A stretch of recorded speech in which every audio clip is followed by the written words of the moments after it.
Perang Dunia Ketiga versus perpanjangan 3 tahun atau periode ketiga. Intinya semuanya ada tiganya deh. Apapun modelnya ternyata semuanya perang. Yang pertama, perang militer. Yang kedua, perang ego nikmat yang berkuasa. Ingin diperpanjang dengan cara tidak demokratis. Pertama, senjatanya bedil. Yang kedua, senjatanya dengan membentuk opini melalui beberapa pemimpin partai plus pakai media dan buzzer. Partai-partai yang menyadari bahwa dari survei ternyata kepopuleran mereka turun pada panik. Daripada ada pemilu, lebih baik tambah 3 tahun lagi karena itu biayanya murah. Juga pejabat yang banyak melakukan penumpukan kekayaan dengan jabatan dan kebijakan pengen nambah lagi 3 tahun biar bisa tambah banyak menumpuk cuannya, biar bisa tambah banyak menumpuk hartanya yang bisa dibawa ke akhirat buat nyogok malaikat, juga biar cukup waktu untuk menghilangkan jejak penumpukan kekayaan pribadi dan kelompoknya tersebut. Partai besar, 2 yang utama hasil surveinya ternyata tidak turun. Keduanya nggak setuju diperpanjang. Orang mereka bisa berpeluang ambil jabatan tertinggi tersebut, ngapain setuju nambah 3 tahun apalagi 3 periode? Amit-amit jangan sampai begitu terjadi. Begitu kata mereka. Di sisi istana yang penuh dengan puja-puji kepada pejabatnya yang semua informasi harus bagus, merasa tidak ada lawan yang pantas memimpin Indonesia selain orang yang sederhana dan baik. Maka orang di sekelilingnya menambah hembusan puja-puji kepada pemimpin tertinggi. Kenapa nggak 3 periode sekalian? Kalau perlu tambah 3 tahun baru tambah 3 periode. Ini keren toh. 80% suara partai besar di tangan kita. Itulah libido orang di sekeliling yang saat ini menjabat dengan enaknya karena bisa bermain semaunya. Ingin sang pemimpin tertinggi berkuasa terus dan apapun diusahakan. Enak mereka saat ini yang sedang menjabat karena bisa memainkan dalam tanda petik kebijakan-kebijakannya karena sang terpilih, sang tertinggi tidak terlalu detail memahami konteks proyek-proyek dan permainan anggaran anak buahnya. Tapi eits, ntar dulu. 2 partai terbesar teratas suaranya yang kalau di total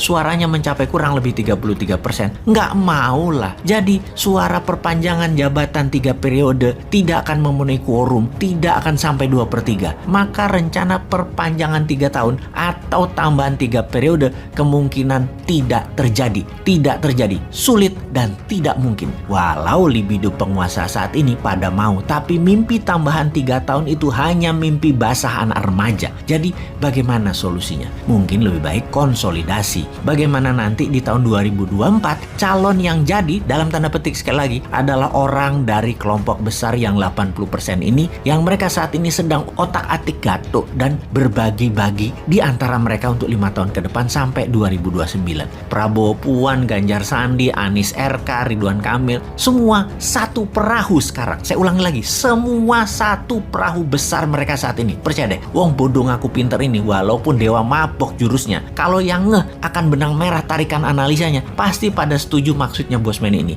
Ada banyak benernya dan sering tepat kejadiannya. Balik ke para calon. Kemudian calon-calon itu terus dipasangkan bolak-balik 6 nama itu. Bisa Anies, Puan, Prabowo, Ganjar, macem-macem diotak-atik aja pokoknya. Kompromi-kompromi terus dilakukan. Lobby-lobby, gua dapat apa, gua ngerjain apa, terus diutak-atik. Kalau kita bertanya, mana ada yang mikir misalnya bagaimana minyak goreng murah dan tersedia untuk rakyat di seluruh Indonesia. Segera bagaimana menghindari kenaikan harga dan inflasi akibat perang berkepanjangan dan dunia jadi perang dunia. Bagaimana KKB Papua selesai. Bagaimana melihat KKB ini, adakah intelijen asing bermain karena Barat merasa diambil haknya karena semua proyek mineral diambil ke Tiongkok misalnya begitu. Nggak ada yang analisa begitu. Nggak ada yang mikirin misalnya lagi bagaimana kalau Rusia menang perang dan konsolidasi kekuatan Rusia baru dengan Tiongkok tersebut dan akan menyerang Amerika. Dunia kemudian akan mempunyai 3 aksis, G3, Rusia, Tiongkok, Amerika. Dan bagaimana Indonesia bisa berenang di antara ketiganya tanpa dimakan hidup-hidup dan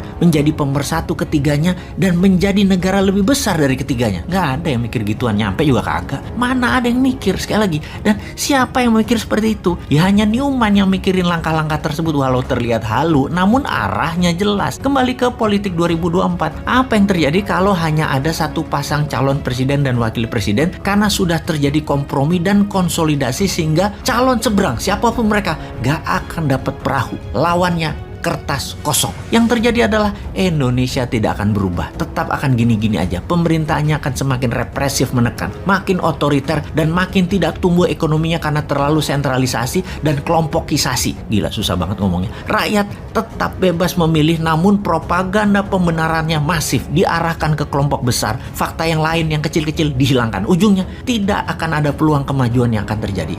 Kok jadi pesimis amat, seakan kalau mereka yang sudah 7 tahun ini menjabat akan membuat Indonesia hartanya hilang. Belum tentu. Buktinya, walaupun semua harga-harga naik, minyak goreng negara penghasil sawit terbesar di dunia hilang dari peredaran, tingkat kepuasan penduduk di atas 70%. Hebat nggak tuh? Mungkin kalau minyak goreng ada, murah, BBM murah, listrik gratis, tingkat kepuasannya 120%, sampai negara tetangga pun puas. Karena kepuasan 70% itu, banyak yang bilang info dari bosman, banyak hoaks, komen-komennya orang mutu, dan cuman ketakutan dari wong bodoh ngaku pinter berasumsi saja. Jadi lanjut deh kalian menjabat, gua mantau perang dunia ketiga aja deh. Mudah-mudahan Putin selon, hajar tembak-tembakin roket ke negara-negara NATO lainnya di perbatasan seberang Ukraina. Pasti ambiar dunia, dan old mind pasti bingung karena perang dunia ketiga terjadi.